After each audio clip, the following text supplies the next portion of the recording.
Live Tamil செய்திகள்.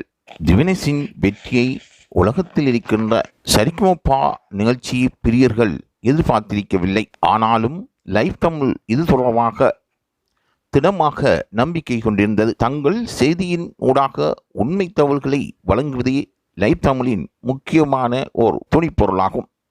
அந்த வகையில் உலகத்தில் இருக்கின்ற ரசிகர்களுக்கு மத்தியில் இடம் பிடித்திருந்தாலும் அந்த அளவுக்கு செல்வாக்கையும் அவர் வாக்கு வகையிலும் கூடுதலாக அளிக்கப்படுமா என்று பலர் கேள்வி கேட்டிருந்தார்கள்.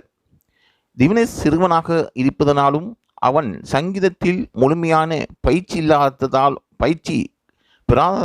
பயிற்சி பிராமையினாலும் அவன் வெற்றியடையக்கூடிய வாய்ப்பில்லை என்று பல ஊடகங்களில் தெரிவிக்கப்பட்டிருந்தது. ஆனாலும் அவனின் திறமை மீதும் அவனுக்கு இருக்கின்ற சங்கீதத்தை நுணுக்கமாக விளங்கி பாடக்கூடிய கேள்வி ஞானத்தை லைவ் தமிழ் செய்திகள் நன்கு அறிந்திருந்தது.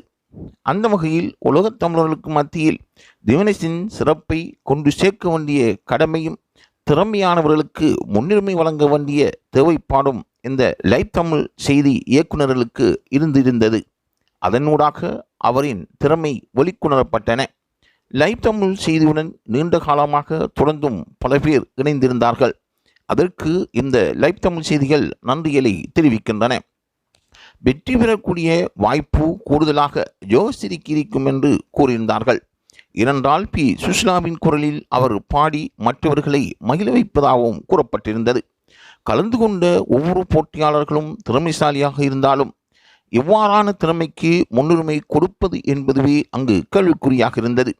ஏனென்றால் திவினேஷின் திறமை மீது பழையவர்களும் முதியவர்களும் பழைய பாடல்களை விரும்புபவர்களும் கூடுதலான ஆர்வம் காட்டியிருந்தார்கள். அந்த வகையில் யாருக்கு செல்வாக்கு அதிகம் இருப்பதாக எங்களுடைய லைவ் தமிழ் செய்திகள் ஆராய்ந்து அதனூடாக திவினேஷ் வெற்றி பெறுவார் என்ற செய்தியை நாங்கள் உங்களுக்கு தந்திருந்தோம். அது நேற்றைய தினம் முடிவுக்கு வந்திருக்கின்றது.